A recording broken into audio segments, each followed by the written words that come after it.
नमस्कार दोस्तों, आप सभी लोगों का स्वागत है आका स्टडी क्लासेज में। आइए आज हम लोग अध्याय 2 का अध्ययन करते हैं, जिसका नाम है व्यापार से साम्राज्य तक। यानी कैसे ईस्ट इंडिया कंपनी पहले एक व्यापारी के रूप में भारत में प्रवेश करते हैं और धीरे धीरे भारत में एक विशाल साम्राज्य की स्थापना करते हैं। इसी चीज को इस अध्याय में बताया गया है। मुगल बादशाहों में औरंगजेब आखिरी शक्तिशाली बादशाह था। उन्होंने वर्तमान भारत के एक बहुत बड़े हिस्से पर नियंत्रण स्थापित कर लिया था।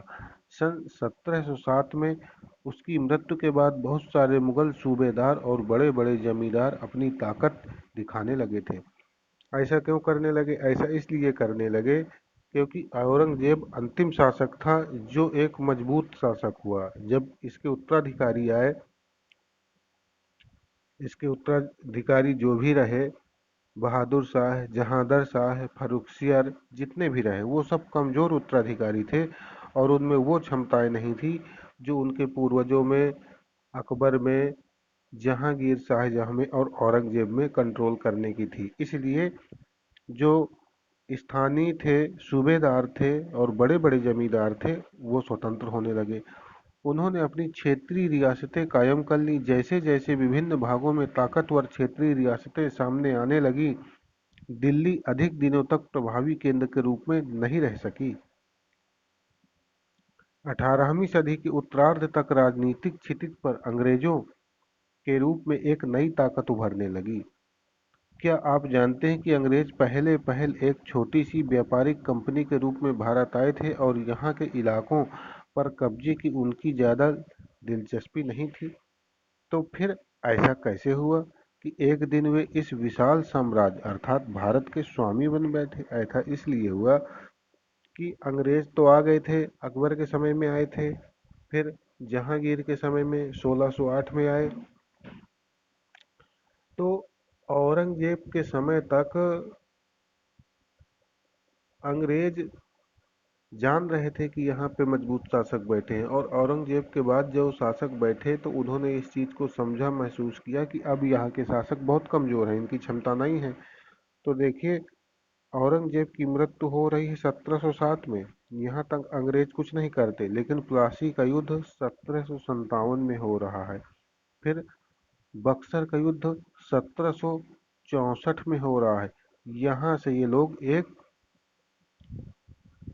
प्रांत जैसी शक्ति के रूप में बन पाते हैं। 1765 का जो संधि होती है उसमें बंगाल, बिहार और उड़ीसा की जमींदारी प्राप्त करते हैं और एक प्रांतीय शक्ति के रूप में उभरते हैं, और इसके बाद ही ये लोग अपना साम्राज्य स्थापित कर पाते हैं।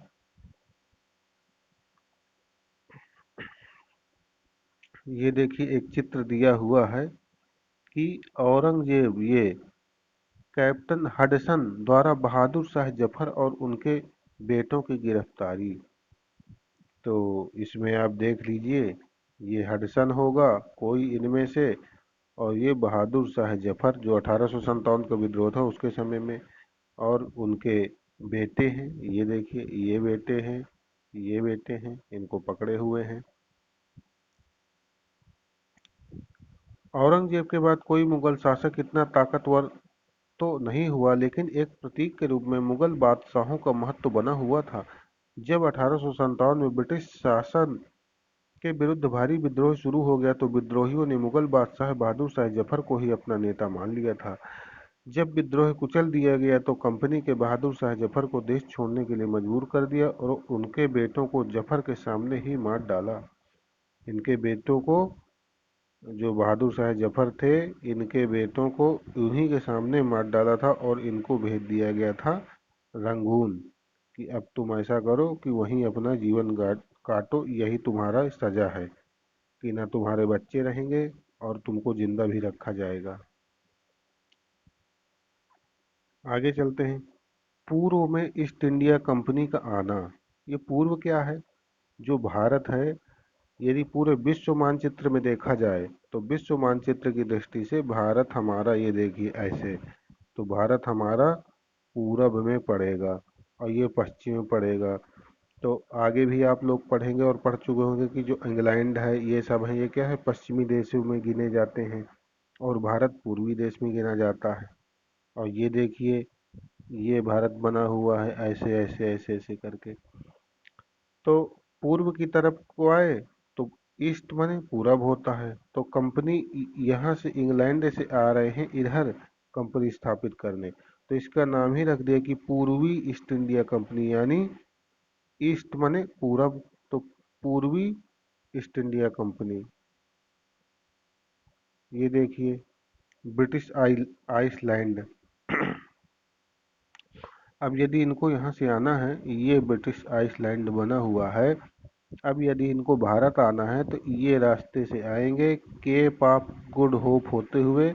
अब यहाँ से बम्बई जाना है तो बम्बई चले जाओ, और या फिर देखिए यहाँ से आ रहे हैं, यदि इधर मद्रास जाना है मद्रास चले जाओ, कलकत्ता जाना है कलकत्ता चले जाओ। और उस समय अंग्रेजों को जो ज़्यादा करके व्यापार हो रहा था वो इनका कलकत्ता से ही हो रहा था। बम्बई को उन्होंने अड्डा बाद में बनाया। हालांकि सूरत में इन लोगों ने पहली फैक्ट्री स्थापित की थी जब आए थे, लेकिन बाद में आप देखोगे कि कलकत्ता, मद्रास और इधर जो है, इधर से ही ज़्यादा करके इनका ये सारी चीज़ें आयात निर्यात वाली चीज़ें होती थी। तो सन 1600 में ईस्ट इंडिया कंपनी ने इंग्लैंड की महारानी एलिजाबेथ प्रथम वहाँ की महारानी थी, जिससे अंग्रेजों ने चार्टर अर्थात इजाज़तनामा हासिल कर लिया, जिससे कंपनी को पूरब से व्यापार करने का एकाधिकार मिल गया। पूरब का मतलब ये नहीं है कि सिर्फ भारत से व्यापार करने का मिल गया, यानी पूरब में और भी यदि कोई देश पड़ रहे हैं तो उनसे भी व्यापार कर सकते थे। इस इजाज़तनामे का मतलब यह था कि इंग्लैंड की कोई और व्यापारिक कंपनी इस इलाके में ईस्ट इंडिया कंपनी से होड़ नहीं कर सकती। और इस इजाज़तनामे का मतलब था कि पूरब में जो देश स्थित हैं इधर, वो भारत है, पाकिस्तान है, श्रीलंका है या इंडोनेशिया या जो भी हैं, तो इस पूरब के तरफ में इंग्लैंड से कोई भी और कंपनी व्यापार करने नहीं जाएगी, केवल ईस्ट इंडिया कंपनी को छोड़कर। इस चार्टर के सहारे कंपनी समुद्र पार जाकर नए इलाकों को खंगाल सकती थी, वहां से सस्ती कीमत पर चीजें खरीद कर उन्हें यूरोप में ऊंची कीमत पर बेच सकती थी। कंपनी को दूसरी अंग्रेज व्यापारिक कंपनियों से प्रतिस्पर्धा का कोई भय नहीं था। उस चार्टर में यही तो लिखा गया है कि तुम ही जाओगे पूरब की तरफ व्यापार करने और कोई नहीं जाएगा, तो प्रतिस्पर्धा रह नहीं जाएगी। उस जमाने में वाणिज्यिक कंपनियां यानी कि व्यापार करने वाली कंपनियां मोटे तौर पर प्रतिस्पर्धा से बचकर ही मुनाफा कमा सकती थी। अगर कोई प्रतिस्पर्धी न हो तभी वह सस्ती चीजें खरीदकर उन्हें ज्यादा कीमत पर बेच सकती थी। लेकिन यह शाही दस्तावेज दूसरी यूरोपीय ताकतों को पूरब के बाजारों में आने से नहीं रोक सकता था। यानी कह रहा है कि ये शाही दस्तावेज दूसरी यूरोपीय ताकत यानी इंग्लैंड के लोगों को तो आने से रोक रहा है पूर्वी देशों में, लेकिन यदि और कहीं से आ रहे हैं, जैसे आपने देखा है पुर्तगाली भी आ रहे हैं, डच भी आ रहे हैं, फ्रांसीसी भी आ रहे हैं, तो वो भी तो यूरोप महाद्वीप के देश हैं, तो उनको नहीं रोक सकता था। यही ये कह रहा है।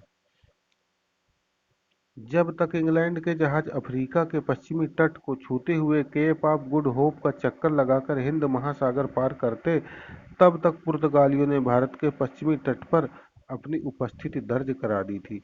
आपको ध्यान होगा कि पुर्तगाली नाविक, ये लिखा ही तो है, 1498 में आया है। पुर्तगाल की खोजी यात्री वास्को डी गामा ने 1498 में पहली बार भारत तक पहुंचने के समुद्री मार्ग का पता लगाया था। यानी देखिए, पुर्तगाली 1498 में आ गए, जबकि अंग्रेज ईस्ट इंडिया कंपनी का गठन हो रहा है 1600 में, और 1608 में आ रहा है जहांगीर के समय में। कौन? हॉकिंस। तो कितना अंतर है? 1498 अर्थात 1500 1600, एक मोटा मोटा देखा जाए तो 100 साल का तो अंतर ऐसे ही दिख रहा है। तो इसलिए पुर्तगाली पहले आ गए थे, वो भी यूरोप के। 17वीं शताब्दी की शुरुआत तक डच भी हिंद महासागर में व्यापार की संभावनाएं तलाशने लगे। कुछ ही समय बाद फ्रांसीसी व्यापारी भी आ गए। डच आ गए थे 1602 में, अब फ्रांसीसी आए सन 1664 में इनकी कंपनी की स्थापना हो रही है। 68 में ये लोग अपनी यहाँ पे बस्ती भी स्थापित कर रहे हैं भारत में। तो ये हो गया। समस्या यह थी कि सारी कंपनियां एक जैसी चीजें ही खरीदना चाहती थीं। यूरोप के बाजारों में भारत के बने बारीक सूती कपड़े और रेशम की जबरदस्त मांग थी। इनके अलावा काली मिर्च, लौंग, इलायची और दालचीनी की भी जबरदस्त मांग थी, क्योंकि यूरोप के जो देश हैं वो ठंडे देश हैं। तो काली मिर्च गर्म प्रकृति की है, लौंग भी गर्म प्रकृति की होती है, इलायची भी। इसलिए इन चीज़ों की डिमांड ज़्यादा थी और इनका क्षेत्र यही था, यहीं पैदा होते थे। और रही बात सूती कपड़े की, सूती कपड़े की जो क्वालिटी हमारे भारत में होती है, वो और कहीं के सूती कपड़े में वो क्वालिटी नहीं है। हालांकि पैदा और भी जगह सूती होता है, कपास होता है और उससे भी कपड़े बनते हैं, पर वो क्वालिटी नहीं है जो यहाँ के सूती कपड़ों में। यूरोपीय कंपनियों के बीच इस बढ़ती प्रतिस्पर्धा से भारतीय बाजारों में इन चीज़ों की कीमतें बढ़ने लगी और उनसे मिलने वाला मुनाफा गिरने लगा। अब इन व्यापारिक कंपनियों के फलने फूलने का यही एक रास्ता था कि वे अपनी प्रतिस्पर्धी कंपनियों को खत्म कर दें। लिहाजा बाजारों पर कब्जे की इस ओर ने व्यापारिक कंपनियों के बीच लड़ाइयों की शुरुआत कर दी। 17वीं शताब्दी और 18वीं शताब्दी में जब भी मौका मिलता, कोई सी एक कंपनी किसी दूसरी कंपनी के जहाज को डुबो देती कि ले मैं तुम्हारा डुबो दे रही हूँ तो तुम नहीं कमा पाओगे। रास्ते में रुकावटें खड़ी कर देती और माल से लदे जहाज को आगे बढ़ने से रोक देती। यह व्यापार हथियारों की मदद से चल रहा था और व्यापारिक चौकियों को किलेबंदी के जरिए सुरक्षित रखा जाता था। यानी इस कदर एक दूसरे में प्रतिस्पर्धा थी। अंग्रेज हो गए, डच हो गए, डैनिश हो गए, फ्रांसीसी हो गए, पुर्तगाली, कि एक दूसरे का नुकसान करके व्यापार कर रहे थे और पुलिस की सहायता लेना पड़ती थी। यानी नाव वाव चलती थी तो बस ऐसे नहीं, यानी पुलिस व्यवस्था पूरी लड़ लड़ के उनको अपनी चीज़ों को आगे बढ़ाना होता था। तभी वो यहाँ धंधा कर सकते थे और मुनाफा तभी कमा सकते थे जब अगला आदमी व्यापार न करे। समस्या ये थी, इसलिए उनको ये सब करना भी पड़ रहा था। अपनी बस्तियों को किले बंद करने और व्यापार में मुनाफा कमाने की इन कोशिशों के कारण स्थानीय शासकों से भी टकराव होने लगे। इस प्रकार व्यापार और राजनीति को एक दूसरे से अलग रखना कंपनी के लिए मुश्किल होता जा रहा था। आइए देखते हैं कि यह कैसे हुआ है। ईस्ट इंडिया कंपनी बंगाल में व्यापार शुरू करती है। मैंने बताया था ना कि कलकत्ता यानी पश्चिम बंगाल, तो उधर इसकी जहाजें जा रही थी। पहली इंग्लिश फैक्ट्री सन 1651 में हुगली नदी के किनारे शुरू कर गए। सूरत में 1613 में स्थापित हुई है अंग्रेजों की पहली फैक्ट्री। लेकिन ये जो 1651 में हुई है, ये बंगाल में हुई है। यानी भारत के पूर्वी क्षेत्र में जो पहली फैक्ट्री स्थापित हुई है अंग्रेजों की, वो है 1651 में। ये अंतर याद रखना है। कहाँ? हुगली नदी के तट पर। कंपनी के व्यापारी यहीं से अपना काम चलाते थे। इन व्यापारियों को उस जमाने में फैक्टर कहा जाता था। इस फैक्टर यानी फैक्ट्री, इस फैक्ट्री में वेयर हाउस था। वेयर हाउस यानी जहाँ पे सामान रखा जाता है। जैसे अब ये बना, इसमें अपना सामान गांव से इकट्ठा करके आ रहे हैं, रख रहे हैं, तो ये क्या है? ये है वेयर हाउस। सामान इकट्ठा करने की जगह वेयर हाउस हो गई, जहां निर्यात होने वाली चीज़ों को जमा किया जाता था और जमा कर लेते थे। इसके बाद जब जमा हो गया तो फिर समुद्र के किनारे ले जाते थे और जहाज में लाद लाद के इंग्लैंड भिजवा दिया करते थे। यहीं पर उनके दफ्तर थे जिनमें कंपनी के अफसर बैठते थे। जैसे जैसे व्यापार फैला, कंपनी के सौदागरों और व्यापारियों को फैक्ट्री के आसपास आकर बसने के लिए भी प्रेरित किया। क्यों प्रेरित किया? क्योंकि यदि फैक्ट्री के आसपास रहेंगे तो जहाज कभी रात में आए चाहे दिन में आए, कभी है तो उपलब्ध रहेंगे और काम आसानी से होगा और जल्दी होगा।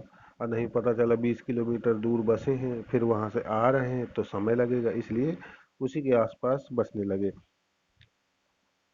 1696 तक कंपनी ने इस आबादी के चारों तरफ एक किला बनाना शुरू कर दिया था। 2 साल बाद उसने मुगल अफसरों को रिश्वत देकर 3 गांवों की जमींदारी भी खरीद ली। यानी 1698 में इनमें से एक गांव कालीकाता, यानी जो आगे चल के कोलकाता बनेगा, को बाद में कलकत्ता बना। अब इसे कोलकाता कहा जाता है। कंपनी ने मुगल सम्राट औरंगजेब को इस बात के लिए भी तैयार कर लिया कि वह कंपनी को बिना शुल्क चुकाए व्यापार करने का फरमान जारी कर दे। यानी कि हम अब जो है आपको टैक्स नहीं देंगे और हमें ये आप आर्डर दे दीजिए। तो इसके लिए वो जो है तैयार कर लिए रहे हैं औरंगजेब को। कंपनी ज़्यादा से ज़्यादा रियायतें हासिल करने और पहले से मौजूद अधिकारों का ज़्यादा से ज़्यादा फायदा उठाने लगी थी। उदाहरण के लिए औरंगजेब के फरमान से केवल कंपनी को शुल्क मुक्त व्यापार का अधिकार मिला था। कंपनी के जो अफसर निजी तौर पर व्यापार चलाते उन्हें यह छूट नहीं थी। और कंपनी के जो नौकर थे, अफसर थे, तो वो कंपनी तो कई लोगों से मिलके बनी थी और ये कंपनी के नौकरा थे। तो कंपनी के लिए तो काम कर ही रहे थे, साथ में अपनी भी एक ठो जो है निजी व्यापार भी इन्होंने खोल दिया था। तो अ, जैसे वो कागज मिला है कंपनी का काम करने के लिए, तो वही कागज अपना भी जो सामान लाते थे ले जाते थे तो उसको दिखा दिया करते थे कि देखो हम कंपनी का माल है लिए जा रहे हैं, और ले जाते थे अपना माल तो अपना भी टैक्स बचा लेते थे। ये करते थे। उन्हें यह छूट नहीं थी, लेकिन उन्होंने भी शुल्क चुकाने से इनकार कर दिया। इससे बंगाल में राजस्व वसूली बहुत कम हो गई। अब भाई बताओ, एक ही आदमी कंपनी का माल भी ढो रहा है, उसमें भी टैक्स नहीं दे रहा है, तो छूट तो कंपनी के लिए मिले, लेकिन यदि अपना व्यापार कर रहा है तो उसमें भी टैक्स बचाए ले रहा है। तो शासक के पास फिर टैक्स कहाँ से आएगा? ये टैक्स कैसे प्राप्त करेगा? और जब शासक के पास टैक्स नहीं आएगा तो राज्य चलाना मुश्किल हो जाएगा। ऐसे में भला बंगाल के नवाब मुर्शीद कुली खां विरोध क्यों न करते? और इसीलिए वहाँ का जो नवाब था उस समय मुर्शीद कुली खां, वो विरोध कर रहा है। ये देखिए एक चित्र दिया गया है उस समय का। ये देखिए इन्होंने ये बनाया हुआ है अपना फोर्ट या दुर्ग बनाया हुआ है। और देखिए ये समुद्र का किनारा है। ये देखिए नाव में आदमी हैं, ये सब किनारे में आते हैं। ये देखिए सामान रखा हुआ है, ये सामान को सब लादेंगे और ले जाएंगे। व्यापार से युद्धों तक, यानी आए थे व्यापारी के रूप में और कैसे युद्ध किए भारत में और धीरे धीरे बंगाल पर शासन कर लिए। ये देखिए रॉबर्ट क्लाइव का एक चित्र दिया हुआ है। 18वीं सदी की शुरुआत में कंपनी और बंगाल के नवाबों का टकराव काफी बढ़ गया था। औरंगजेब की मृत्यु के बाद बंगाल के नवाब अपनी ताकत दिखाने लगे थे। पहले ही बताया जा चुका है कि जो मुगल सत्ता थी वो कब तक मजबूत रही है? औरंगजेब के समय। और औरंगजेब की मृत्यु जैसे ही 1707 में हो रही है, उसके बाद जितने भी प्रांतीय शासक थे, चाहे बंगाल हो, चाहे अवध हो, चाहे कोई भी शासक हो, वो सब स्वतंत्र हो रहे हैं। वो जान रहे हैं कि अब जो सबसे ताकतवर आदमी था औरंगजेब, वो मर गया। अब इसके जो बच्चे हैं वो सब फेल हैं, इनमें वो ताकत नहीं है कि ये हमसे लड़ लें और जीत लें। इसलिए क्या कर रहे हैं, जो बंगाल का नवाब है वो अपनी ताकत दिखाने लगे। और उस समय दूसरी क्षेत्रीय ताकतों की स्थिति भी ऐसी ही थी। मुर्शिद कुली खां के बाद अली वर्दी खां और उसके बाद सिराजुद्दौला बंगाल के नवाब बने। ये सभी शक्तिशाली शासक थे। उन्होंने कंपनी को रियायतें देने से मना कर दिया। उन्होंने कहा भैया टैक्स देना पड़ेगा यदि तुम्हें कलकत्ता में और इधर बंगाल में हमारे व्यापार करना है। व्यापार का अधिकार देने के बदले कंपनी से नजराने मांगने लगे। उसे सिक्के ढालने का अधिकार नहीं दिया और उसकी किलेबंदी को बढ़ाने से रोक दिया। कंपनी पर धोखाधड़ी का आरोप लगाते हुए उन्होंने दलील दी कि उसकी वजह से बंगाल सरकार की राजस्व वसूली कम होती जा रही है। क्यों नहीं कम होगी? एक फरमान ये देखिए मिला है, ये मिला है कंपनी के लिए। तो कंपनी का माल भी इसी से जा रहा है, और यदि मैंने अपना निजी व्यापार कर लिया है तो मेरा भी इसी फरमान से काम चल रहा है। तो दो जगह से टैक्स नहीं मिल रहा है, तो इसलिए जो है राजस्व वसूली कम हो रही है।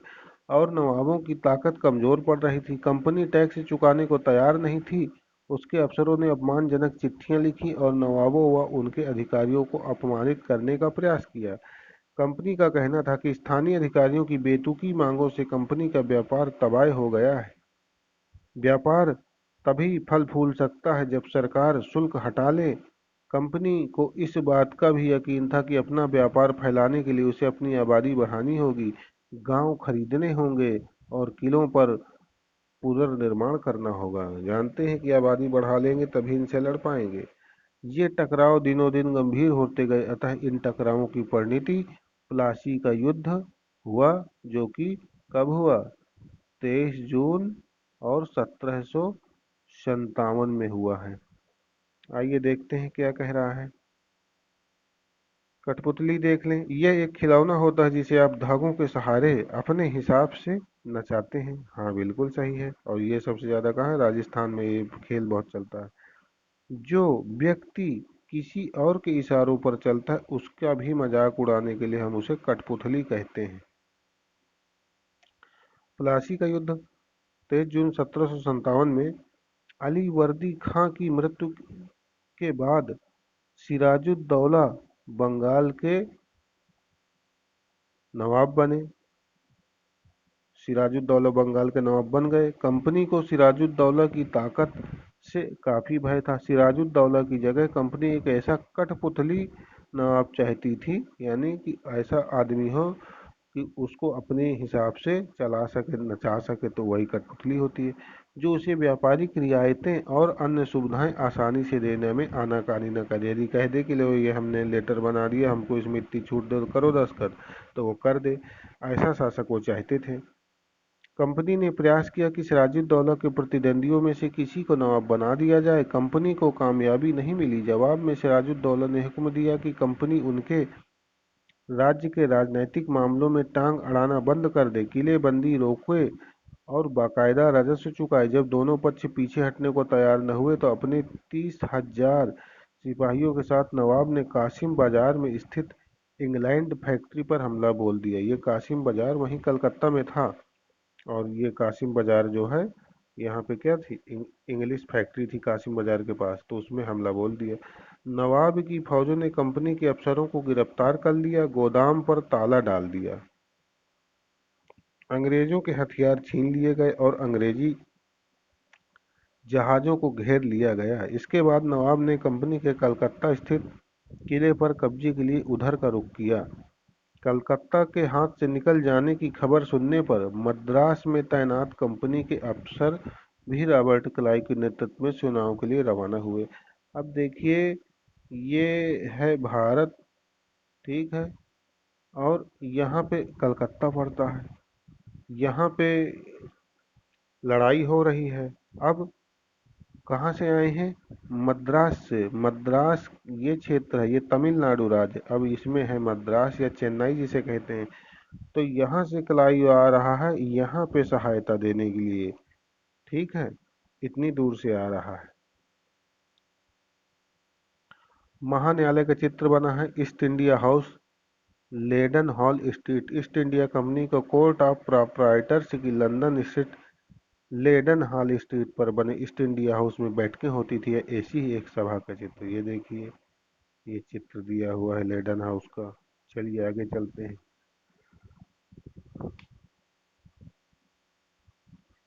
प्लासी की जंग इसलिए महत्वपूर्ण मानी जाती है क्योंकि भारत में यह कंपनी की पहली बड़ी जीत थी। कंपनी प्लासी की जंग के बाद सिराजुद्दौला को मार दिया गया और मीर जाफर, ये कठपुतली मिल गया था इनको, मीर जाफर नवाब बना। और जो मीर जाफर था ये सिराजुद्दौला का ही सेनापति था जिसने गद्दारी की थी। और यही वो चाह रहे थे कि ऐसा कोई आदमी हमें मिल जाए। कंपनी अभी भी शासन की जिम्मेदारी संभालने को तैयार नहीं थी। क्यों नहीं संभालने को तैयार थी? क्योंकि ना यार, वो भारत की भाषा समझती थी कि यहाँ की भाषा क्या है, यहाँ के नियम कानून क्या है, इसलिए वो नहीं संभालना चाहती थी जिम्मेदारी। उनका मूल उद्देश्य तो व्यापार को फैलाना था। अगर यह काम स्थानीय शासकों की मदद से बिना लड़ाई के ही किया जा सकता था तो किसी राज्य को सीधे अपने कब्जे में लेने की क्या जरूरत थी। जल्दी ही कंपनी को एहसास होने लगा कि यह रास्ता भी आसान नहीं है। कठपुतली नवाब भी हमेशा कंपनी के इशारों पर नहीं चलते हैं। आखिरकार उन्हें तो अपनी प्रजा की नज़र में सम्मान और संप्रभुता का दिखावा करना पड़ता था। तो फिर कंपनी क्या करती है? कंपनी मीर जाफर ने कंपनी का विरोध किया तो कंपनी ने उसे हटाकर मीर कासिम को नवाब बना दिया। और ये मीर कासिम कौन था? मीर जाफर का दामाद था। तो जब मीर जाफर ने विरोध किया तो उन्होंने उसके दामाद को बना दिया। जब मीर कासिम परेशान करने लगा तो बक्सर की लड़ाई हुई। अब मतलब मीर कासिम से भी नहीं पटी, क्योंकि वो चाहते थे कि जितना जितना कहते जाएं ये उसमें उतना उतना करता जाए। यदि कहते इतनी छूट दे दो तो वो सब, लेकिन यदि ये शासक बन के बैठे तो इनकी भी तो कोई जिम्मेदारी है अपनी जनता के प्रति। यही तो कह रहा है, देखिए यहाँ पे क्या कह रहा है कि जो भी शासक बन रहे हैं वो अपनी प्रजा की नज़र में सम्मान और संप्रभुता का दिखावा तो चाहते ही चाहते थे। अब प्रजा की नज़र में यदि सम्मान करना है और यहाँ अंग्रेज इन पे दबाव डाल रहे हैं तो हो नहीं पाता था। इसलिए बक्सर की लड़ाई फिर यहाँ पे 1764 में जरूरी हो गई। और उसमें क्या है, मीर कासिम हार जाता है, उसे बंगाल से बाहर कर दिया गया और मीर जाफर को दोबारा नवाब बना दिया गया। अब नवाब को हर महीने 5 लाख रुपया कंपनी को चुकाने थे कि हमने तुमको नवाब बनाया है, अब तुम 5 लाख रुपया कंपनी को दो। अब बताओ, कंपनी को जो है मीर जाफर दे रहा है, यानी उल्टा टैक्स दे रहा है, यही मान को चलो। कंपनी अपने सैनिक खर्चों से निपटने, व्यापारिक जरूरतों और अन्य खर्चों को पूरा करने के लिए और पैसा चाहती थी। कंपनी और ज़्यादा इलाके तथा और ज़्यादा कमाई चाहती थी। सन 1765 में जब मीर जाफर की मृत्यु हुई तब कंपनी के इरादे बदल चुके थे। कठपुतली नवाबों के साथ अपने खराब अनुभवों को देखते हुए क्लाइव ने ऐलान किया कि अब हमें खुद ही नवाब बनना पड़ेगा, क्योंकि इस तरह हम इनको बार बार बदलेंगे तो रोज़ लड़ाइये में होती रहेगी और मैदाने में खड़े रहेंगे लड़ने के लिए। तो हटाओ, स्वयं पकड़ लो, जब जीत तो गए ही हैं। तो जब जीत गए हैं और ये सब हमसे कमज़ोर हैं तो स्वयं न शासन करें। आखिरकार 1765 में मुगल सम्राट ने कंपनी को ही बंगाल प्रांत का दीवान नियुक्त कर दिया। दीवानी मिलने के कारण कंपनी को बंगाल के विशाल राजस्व संसाधनों पर नियंत्रण मिल गया। यहाँ पर इसने 1765 में कौन कौन से राज्य मिले? इसको मिले हैं 3 राज्य। एक मिला है बंगाल, एक मिला है बिहार और एक मिला है उड़ीसा। बंगाल, बिहार और उड़ीसा की दीवानी प्राप्त कर लेते हैं शाह आलम द्वितीय से। इस तरह कंपनी की एक पुरानी समस्या हल हो गई। 18वीं सदी की शुरुआत से ही भारत के साथ उसका व्यापार बढ़ता जा रहा था, लेकिन उसे भारत में ज़्यादातर चीज़ें ब्रिटेन से लाए गए सोने और चांदी के बदले में खरीदनी पड़ती थी। इसकी वजह ये थी कि उस समय ब्रिटेन के पास भारत में बेचने के लिए कोई चीज़ नहीं थी। प्लासी की जंग के बाद ब्रिटेन से सोने की निकासी कम होने लगी और बंगाल की दीवानी मिलने के बाद तो ब्रिटेन से सोना लाने की ज़रूरत नहीं रह गई। अब भारत से होने वाली आमदनी के सहारे ही कंपनी अपने खर्चे चला सकती थी। इस कमाई से कंपनी भारत में सूती और रेशमी कपड़ा खरीद सकती थी, अपनी फौजों को संभाल सकती थी और कलकत्ते में किले और दफ्तरों का निर्माण की लागत उठा सकती थी। कंपनी के अफसर नवाब बन बैठे, और जो कंपनी के अफसर थे वो नवाब बन बैठे, और इनको इंग्लैंड में नवाब कहा भी जाता था। नवाब बनने का क्या मतलब था? इसका एक मतलब तो यही था कि कंपनी के पास अब सत्ता और ताकत थी, लेकिन इसके कुछ और फायदे भी थी। कंपनी का हर कर्मचारी नवाबों की तरह जीने के ख्वाब देखने लगा। जब कमाई होगी तो नवाबों की तरह तो वो सोचेगा ही। प्लासी के युद्ध के बाद बंगाल के असली नवाबों को इस बात के लिए बाध्य कर दिया कि वे कंपनी के अफसरों को निजी तोहफे के तौर पर जमीन और बहुत सारा पैसा दे। खुद रॉबर्ट क्लाइव ने ही भारत में बेहिसाब दौलत जमा कर ली थी। 1743 में जब वह इंग्लैंड से मद्रास, अब चेन्नई आया था तो उसकी उम्र 18 साल थी। और युद्ध कब हो रहा है प्लासी का? हो रहा है 1757 में। 1757 में हो रहा है युद्ध। 1767 में जब वह 2 बार गवर्नर बनने के बाद हमेशा के लिए भारत से रवाना हुआ तो यहाँ उसकी दौलत 401 और 1102 पाउंड के बराबर थी। दिलचस्प बात यह है कि गवर्नर ने अपने दूसरे कार्यकाल में उसे कंपनी के भीतर फैले भ्रष्टाचार को खत्म करने का काम सौंपा गया था, लेकिन 1772 में ब्रिटिश संसद ने उसे खुद भ्रष्टाचार के आरोपों पर अपनी सफाई देनी पड़ी। सरकार को अपनी अकूत संपत्ति के स्रोत संदेहास्पद लग रहे थे। उसे भ्रष्टाचार आरोपों से बरी तो कर दिया गया, लेकिन सन 1774 में उसने आत्महत्या कर ली। किसने? क्लाइव ने। क्लाइव 2 बार ये भारत का शासक बना। 1757 से 60 तक रहा और 1765 से 67 तक रहा। कंपनी के सभी अफसर क्लाइव की तरह दौलत इकट्ठा नहीं कर पाए। बहुत सारी बीमारियों और लड़ाइयों के कारण कम उम्र में ही मौत का निवाला बन गए। इसके अलावा उन सभी को भ्रष्ट और बेईमान मानना भी सही नहीं होगा।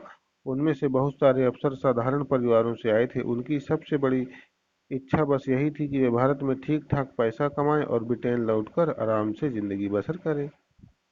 जो जीते जी धन दौलत लेकर वापस लौट गए, उन्होंने वहाँ आलीशान जीवन जिया।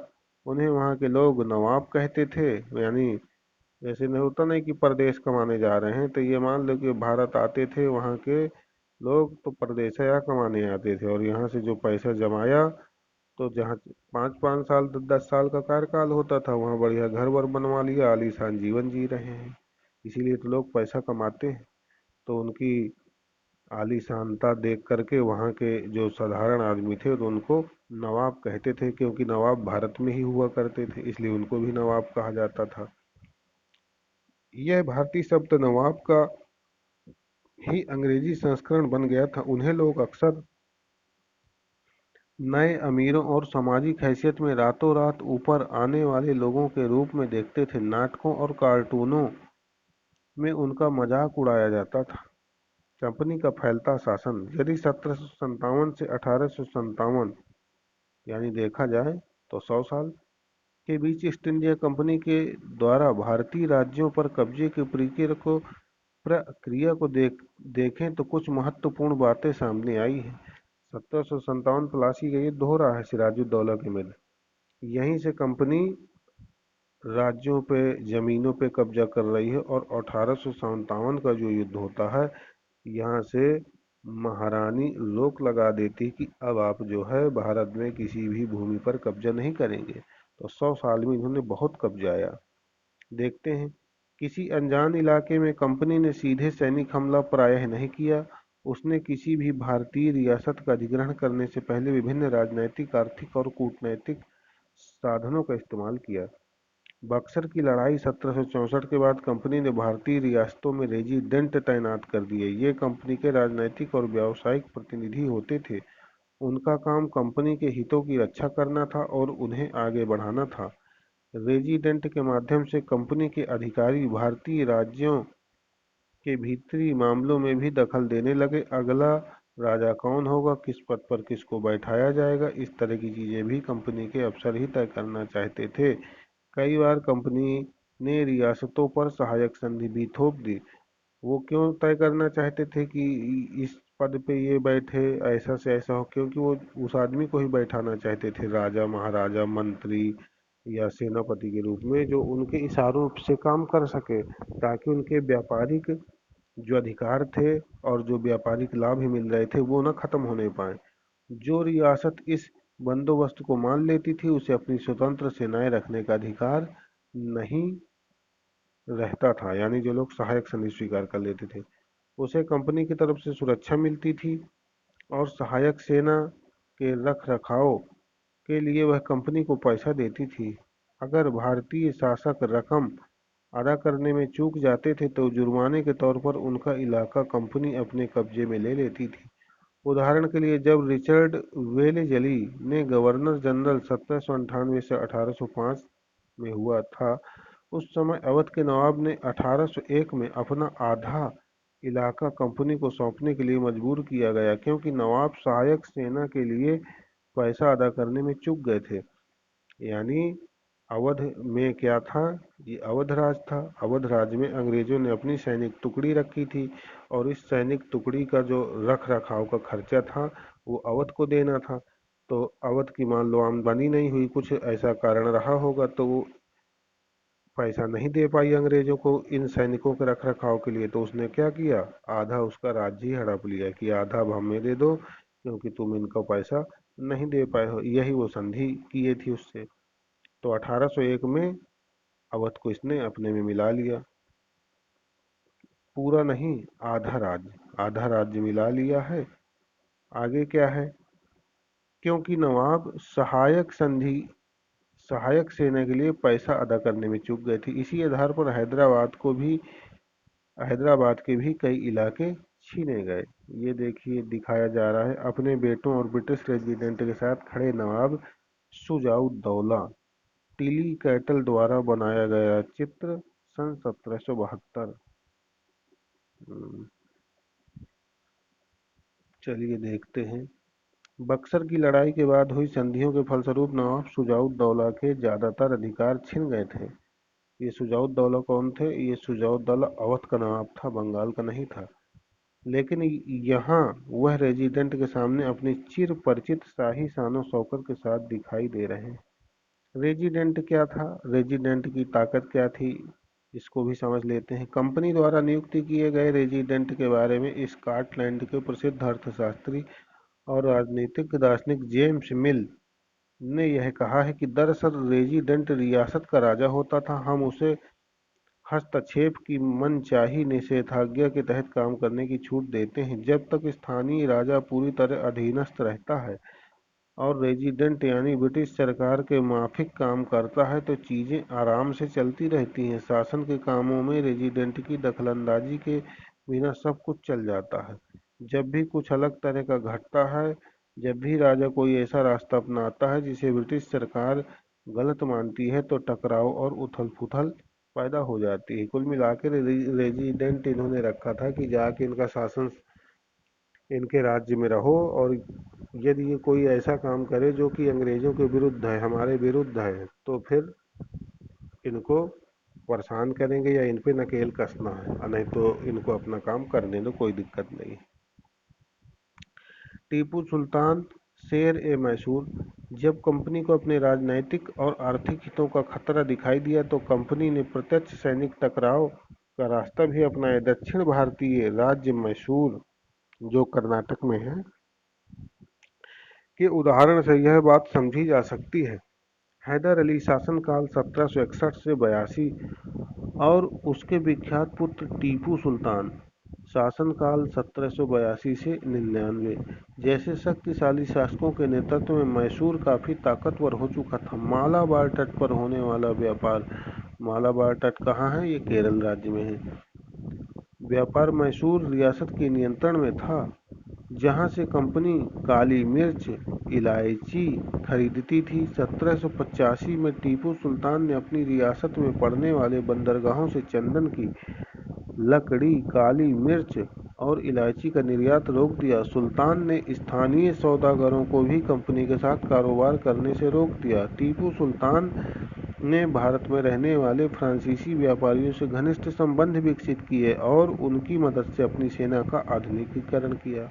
यानी फ्रांसीसियों की मदद से टीपू सुल्तान अपनी सेना का आधुनिकीकरण कर रहा है। आगे चलते हैं। ये देखिए एक चित्र दिखाया गया है। सुल्तान के इन कदमों से अंग्रेज जाके बबूला हो गए, हैदर अली और टीपू सुल्तान। चलिए, चित्र है टीपू सुल्तान के बेटों को बंधक के रूप में कॉर्नवालिस के सामने पेश किया जा रहा है डेनियल आर्म द्वारा। ये टीपू सुल्तान के बच्चे हैं और इनको बंधक के रूप में कॉर्नवालिस के सामने पेश किया जा रहा है। संधि हुई होगी। कंपनी की फौजों को हैदर अली और टीपू सुल्तान ने कई बार युद्ध में हराया था, लेकिन 1792 में मराठों, हैदराबाद के निजाम और कंपनी की संयुक्त सेना यानी अंग्रेज, मराठा और हैदराबाद के निजाम तीनों एक हो गए। इनके हमले के बाद टीपू सुल्तान को अंग्रेजों से संधि करनी पड़ी, क्योंकि यहाँ 3 लोग हैं और ये बेचारा अकेले था टीपू। इस संधि के तहत उसके 2 बेटों को अंग्रेजों ने बंधक के रूप में बना लिया। 1792 का जो युद्ध हुआ है, इस युद्ध में इन दोनों पुत्रों को बंधक बना लिया है अंग्रेजों ने। यानी आंग्ल मैसूर युद्ध कौन था? तीसरा आंग्ल मैसूर युद्ध हुआ है, जो जहां से श्रीरंगपट्टनम की संधि हो रही, उसमें इन लोगों को बंधक बना लिया गया है। ब्रिटिश चित्रकारों को ऐसे दृश्यों की तस्वीर बनाने में मजा आता था जिसमें अंग्रेजों की सत्ता की विजय दिखाई जाती थी। सुल्तान के इन कदमों से अंग्रेज आग बबूला हो गए। उन्हें हैदर अली और टीपू सुल्तान बहुत महत्वाकांक्षी, घमंडी, खतरनाक दिखाई देते थे। अंग्रेजों को लगता था कि ऐसे राजाओं को नियंत्रित करना और कुचलना जरूरी है। फलस्वरूप मैसूर के साथ अंग्रेजों की 4 बार जंग हुई। 1767 से 6-9 ये पहला युद्ध हो रहा है। दूसरा 1780 से 84 हो रहा है। तीसरा 1790 से 92 हो रहा है और चौथा हो रहा है 1799 में। इस वाले युद्ध में हैदर अली मर गया है और इस वाले युद्ध में टीपू सुल्तान मर गए, यानी दूसरे युद्ध में फिर चौथे युद्ध में। श्रीरंगपट्टनम की आखिरी जंग में कंपनी को सफलता मिली। अपनी राजधानी की रक्षा करते हुए टीपू मारे गए और मैसूर का राजकाज पुराने वोडियार वंश के हाथों में सौंप दिए गए। इसके साथ ही मैसूर पर भी सहायक संधि थोप दी गई। ये देखिए चित्र बना है टीपू का खिलौना शेर। यह टीपू के एक विशालकाय मशीनी खिलौने की तस्वीर है। इसमें यह नकली शेर एक यूरोपी सिपाही को दबाए है। जब इसका हैंडल घुमाया जाता था तो नकली शेर दहाड़ता था और सिपाही के भीतर से चीख की आवाजें आती थी। अब यह खिलौना शेर लंदन स्थित विक्टोरिया एंड एल्बर्ट म्यूजियम में रखा गया है। यह खिलौना उस समय का बना है और यह है टीपू का खिलौना शेर। 1799 में जब अपनी राजधानी श्रीरंगपट्टनम की रक्षा करते हुए टीपू सुल्तान की मृत्यु हो गई थी तो अंग्रेज इस खिलौना को भी अपने साथ ले गए थे।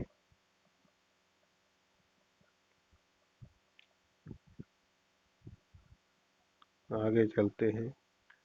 मराठों से लड़ाई। 18वीं शताब्दी के आखिर से कंपनी मराठों की ताकत को भी काबू और खत्म करने के बारे में सोचने लगी थी। सन 1761 में पानीपत की तीसरी लड़ाई के बाद दिल्ली से देश का शासन चलाने का मराठों का सपना चूर चूर हो गया। उन्हें कई राज्यों में बांट दिया गया। इन राज्यों की बागडोर सिंधिया, होलकर, गायकवाड़, भोसले जैसे अलग अलग राजवंशों के हाथों में थी। ये सारे सरदार एक पेशवा सर्वोच्च मंत्री के अंतर्गत एक कन्फेडरेसी या राज्य मंडल के सदस्य थे, यानी जैसे वज्जी संघ था ना, एक उसी तरह मान लीजिए। पेशवा इस राज्य मंडल का सैनिक और प्रशासनिक प्रमुख होता था और यह कहाँ रहता था? पुणे में रहता था। महादजी सिंधिया और नाना फडणवीस 18वीं शताब्दी के आखिरी के दो प्रसिद्ध मराठा योद्धा और राजनीतिज्ञ थे। एक के बाद एक कई युद्धों में कंपनी से मराठों को घुटने टेकने पर मजबूर कर दिया। पहला युद्ध 1782 में सालबाई की संधि के साथ हो गया, जिसमें कोई पक्ष नहीं जीत पाया। दूसरा अंग्रेज मराठा युद्ध 1803 से 5 कई मोर्चों पर लड़ा गया। इसका नतीजा यह हुआ कि उड़ीसा और यमुना के उत्तर में स्थित आगरा व दिल्ली सहित कई भूभाग अंग्रेजों के कब्जे में आ गए। अंततः 1817 से 19 के तीसरे अंग्रेज मराठा युद्ध में मराठों की ताकत को पूरी तरह कुचल दिया गया। पेशवा को पुणे से हटाकर कानपुर के पास बिठूर में पेंशन देकर भेज दिया गया। अब विंध्य के दक्षिण में स्थित पूरे भूभाग पर कंपनी का नियंत्रण हो चुका था। सर्वोच्चता का दावा। उपरोक्त विवरण से स्पष्ट है कि 19वीं सदी की शुरुआत से कंपनी क्षेत्रीय विस्तार की आक्रामक नीति पर चल रही थी। लॉर्ड हेस्टिंग्स, जिसका कार्यकाल 13 से 23 था 1800 तक गवर्नर रहा, के नेतृत्व में सर्वोच्चता की एक नई नीति शुरू की गई। कंपनी का दावा था कि उसकी सत्ता सर्वोच्च है, इसलिए वह भारतीय राज्यों से ऊपर है। अपने हितों की रक्षा के लिए वह भारतीय रियासतों का अधिग्रहण करने या उनका अधिग्रहण की धमकी देने का अधिकार अपने पास मानती थी। यह सोच बाद में अंग्रेजों की नीतियों में दिखाई देती है, लेकिन यह प्रक्रिया बेरोक टोक नहीं चली। उदाहरण के लिए, जब अंग्रेजों ने कित्तूर, जो इस समय में कर्नाटक में पड़ता है, कि छोटे राज्य को कब्जे में लेने का प्रयास किया तो रानी चेन्नम्मा ने हथियार उठा लिए। यानी कित्तूर राज्य की थी रानी चेन्नम्मा, जो अंग्रेजों से लड़ी और अंग्रेजों के खिलाफ आंदोलन छेड़ दिया। 1824 में उन्हें गिरफ्तार किया गया और 1829 में जेल में ही उनकी मृत्यु हो गई। किसकी? रानी चेन्नम्मा की। चेन्नम्मा के बाद कित्तूर स्थित संगोली के एक गरीब चौकीदार रायन्ना ने एक प्रतिरोध जारी रखा। चौतरफा समर्थन और सहायता से उन्होंने बहुत सारे ब्रिटिश शिविरों और दस्तावेजों को नष्ट कर दिया था। आखिरकार उन्हें भी अंग्रेजों ने पकड़कर 1830 में फांसी पर लटका दिया। प्रतिरोध के ऐसे कई दूसरे उदाहरण आप इस किताब में आगे पढ़ेंगे कि कैसे छोटे छोटे लोग भी अंग्रेजों का विरोध करने लगे। 1830 के दशक के अंत में ईस्ट इंडिया कंपनी रूस के प्रभाव से बहुत डरी हुई थी। कंपनी को भय था कि कहीं रूस का प्रभाव पूरे एशिया में फैलकर उत्तर पश्चिम से भारत को भी अपनी चपेट में न ले ले। इसी डर के चलते अंग्रेज अब उत्तर पश्चिम भारत पर भी अपना नियंत्रण स्थापित करना चाहते थे। उन्होंने 1838 से 1842 के बीच अफगानिस्तान के साथ लंबी लड़ाई लड़ी और वहां अप्रत्यक्ष कंपनी शासन स्थापित कर लिया। 1843 में सिंध भी कब्जे में आ गया, यानी अंग्रेजों द्वारा सिंध का विजय कब किया गया है? 1843 में। किसके समय में किया गया है? लॉर्ड एलन बरो के समय में किया गया था। आगे चलते हैं। इसके बाद पंजाब की बारी थी और पंजाब की बारी थी। यहाँ महाराजा रणजीत सिंह ने कंपनी की दाल नहीं गलने दी। 1839 में उसकी मृत्यु के बाद इस रियासत के साथ दो लंबी लड़ाइयाँ हुई और आखिरकार 1849 में अंग्रेजों ने पंजाब का अधिग्रहण कर लिया। सिंध विजय या विलय 1843 में और पंजाब विलय 1849 में। ये दोनों ही महत्वपूर्ण तिथियां हैं और सीधे सीधे पूछ लिए जाते हैं। विलय नीति अधिग्रहण की आखिरी लहर 1848 से 56 के बीच गवर्नर जनरल बने लॉर्ड डलहौजी के शासनकाल में हुई। डलहौजी की क्या थी? विलय नीति थी। डलहौजी यानी डलिया, ये एक अपनी ऐसे डलिया लिए है और जो भी राज्य हो मेरी डलिया में डालते जाओ तो मैं उन सबको इसी डलिया में मिला लूं। डलहौजी की विलय नीति यही थी। तो कब से कब तक इसकी विलय नीति चल रही है? 1848 से 56 तक। ये पूरे शासनकाल में राज्यों को मिलाता ही रहा है अपनी डलिया में डाल डाल के। लॉर्ड डलहौजी ने एक नई नीति अपनाई जिसे विलय नीति का नाम दिया गया। यह सिद्धांत इस तर्क पर आधारित था कि अगर किसी शासक की मृत्यु हो जाती है और उसका कोई पुरुष वारिस नहीं है तो उसकी रियासत हड़प कर ली जाएगी, यानी कंपनी के भूभाग का हिस्सा बन जाएगी। यानी यदि कोई राजा है या रानी है, शासक है और उसके पुत्र नहीं पैदा हो रहा है तो फिर वो पूरा राज्य अंग्रेज अपने में मिला लेंगे।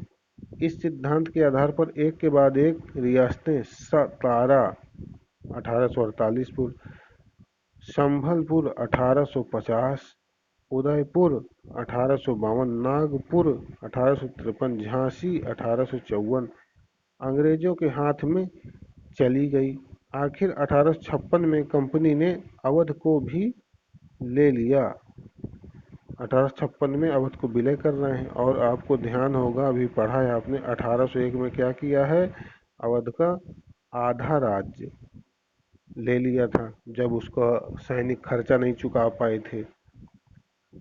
उन्होंने कहा कि वे अवध की जनता को नवाब के कुशासन से आज़ाद कराने के लिए कर्तव्य से बंधे हुए हैं, इसलिए वे अवध पर कब्जा करने को मजबूर हैं। अपने प्रिय नवाब को जिस तरह से गद्दी से हटाया गया उसे देखकर लोगों में गुस्सा भड़क उठा और अवध के लोग भी 1857 के महान विद्रोह में शामिल हो गए।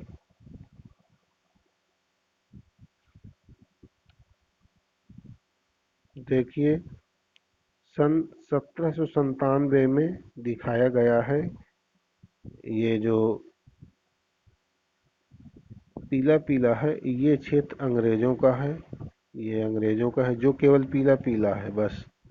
तो सन 1797 में देखो इतनी जगह पे अंग्रेज बसे थे बस जहाँ पीला पीला है, बाकी ये जो पूरा क्षेत्र है ये सब देसी रियासत यानी भारत के राजा महाराजा यहाँ शासन कर रहे थे। फिर देखिए एक अंतर आता है 1840 में। देखिए यानी यहाँ से यहाँ तक में 40 और 3 43, 43 साल में क्या अंतर आ रहा है? 43 साल में देखो इस नक्शे को देखो और इस नक्शे को देखो, तो अंग्रेजों का राज्य कितना बढ़ गया। यहाँ पर सीमित जगह में पीला पीला है, और यहाँ पे देखो ऐसे ऐसे ऐसे कितना सारा, इधर हो गया, यहाँ भी हो गया, यहाँ भी हो गया। तो ये सब देखिए पूरब में कलकत्ता, बनारस, बनारस उत्तर प्रदेश में आ रहा है यहाँ ये सब। तो अब देखो कितना इनका शासन इसमें फैल गया है, यानी 43 साल में शासन कहाँ से कहाँ कितने कब्जा कर लिया इन्होंने। और नीचे आइए, ये है 1857 जब पहली क्रांति हुई है उस समय का। तो देखिए उस समय इन्होंने कितने भारत में कब्जा कर लिए। देखिए यहाँ से पूरा कब्जा ही है, ये भी पूरा कब्जा है। बनारस कलकत्ता यहाँ था, इधर नहीं था, इधर पूरा कब्जा कर लिए, इधर लाहौर वाहौर इधर देखिए पूरा कर लिया। तो इस तरह से धीरे धीरे 1857 तक में यहाँ तक ये पहुँच गए। नए शासन की स्थापना गवर्नर जनरल वारेन हेस्टिंग 1773 से 85 उन बहुत सारे महत्वपूर्ण व्यक्तियों में से था जिन्होंने कंपनी की ताकत फैलाने में अहम भूमिका अदा की थी। वारेन हेस्टिंग के समय तक आते आते कंपनी न केवल बंगाल बल्कि बम्बई और मद्रास में भी सत्ता हासिल कर चुकी थी। ब्रिटिश इलाके मोटे तौर पर प्रशासकीय इकाइयों में बटे हुए थे जिन्हें प्रेसिडेंसी कहा जाता था। उस समय 3 प्रेसिडेंसियां थीं, बंगाल, मद्रास और बम्बई। हर एक का शासन गवर्नर के पास होता था। सबसे ऊपर गवर्नर जनरल था, यानी जो यहाँ के शासक हैं इनको कहा जाएगा केवल गवर्नर, और जो इन तीनों पे इकट्ठा शासन करेगा उसे कहा जाएगा गवर्नर जनरल। वारेन हेस्टिंग ने कई प्रशासकीय सुधार किए। न्याय के क्षेत्र में उसने सुधार खास तौर से उल्लेखनीय है। सन 1772 में एक नई न्याय व्यवस्था स्थापित की गई। इस व्यवस्था में प्रावधान किया गया कि हर जिले में 2 अदालतें होंगी, एक होगी फौजदारी की और एक होगी दीवानी की। दीवानी अदालतों के मुखिया यूरोपीय जिला कलेक्टर होते थे, और मौलवी और हिंदू पंडित उनके लिए भारतीय कानूनों की व्याख्या करते थे, क्योंकि जज तो बन गए अंग्रेज यूरोपी। अब यहाँ की ना इन्हें भाषा आती है, अब यहाँ पे न्याय देने के कानून अलग हैं। अभी आज भी देख लिए मुसलमानों के न्याय के कानून अलग हैं। तो इसलिए उनको मौलवी रखने पड़ते थे और हिंदू पंडित रखने पड़ते थे, उसी के अनुसार वो न्याय दिया करते थे। फौजदारी अदालतें अभी भी काजी और मुफ्ती ही चला रहे थे। क्यों चला रहे थे? क्योंकि अभी तक मुगलों का ही शासन था ना। तो जब से मुसलमान शासक बने तो पूरा न्याय व्यवस्था एक मुसलमानों के ही हाथ में रही 1857 में। तो उन्हीं से वो सहायता ले रहे हैं, लेकिन वे भी कलेक्टर की निगरानी में काम करते थे।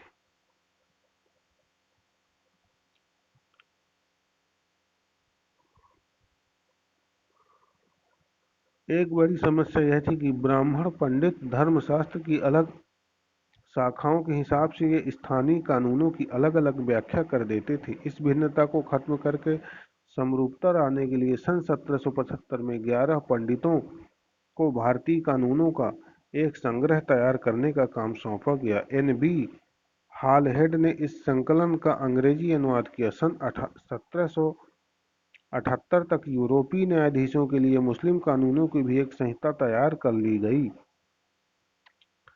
1773 के रेगुलेटिंग एक्ट के तहत एक सर्वोच्च न्यायालय की स्थापना की गई। इसके अलावा कलकत्ता में अपीली अदालत, सदर निजामत अदालत की भी स्थापना की गई। यानी सर्वोच्च न्यायालय की स्थापना किस एक्ट के तहत हो रही है? 1773 एक्ट के तहत हो रही है।